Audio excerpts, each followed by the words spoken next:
So with that, we're also interested to see what OutKick host Bobby Burack thinks about all this. Bobby, great to have you on the program. So to review, now the influence peddling Hunter Biden apparently runs comms for the White House. Is that right?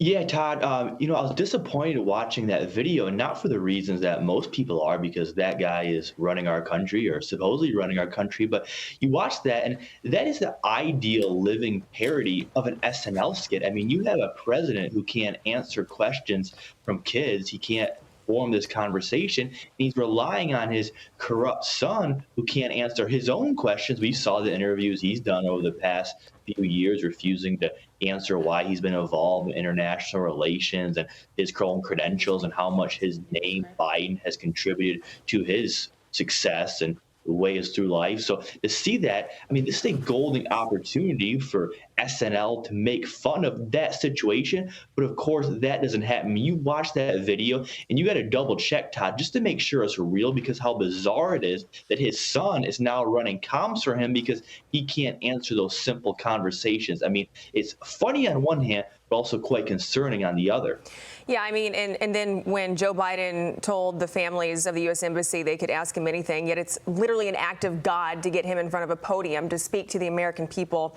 But I want to go back to Hunter Biden as far as how this looks to Americans and the people who have really been following this Hunter laptop story for years now and the Biden family business dealings. I mean, we're right in the thick of this investigation, and yet they're taking this trip to learn more about their heritage over in Ireland. I mean, it doesn't look good to the American people.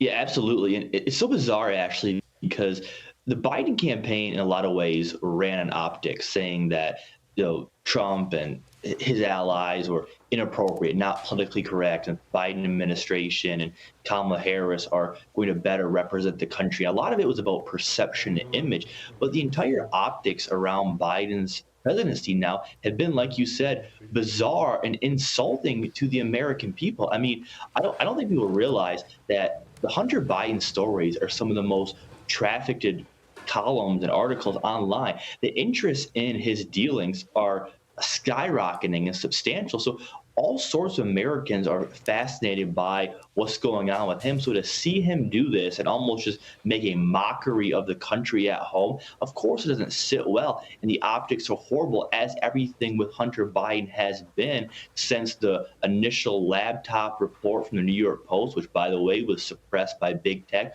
all the way now, here we are going on 2.5 years later.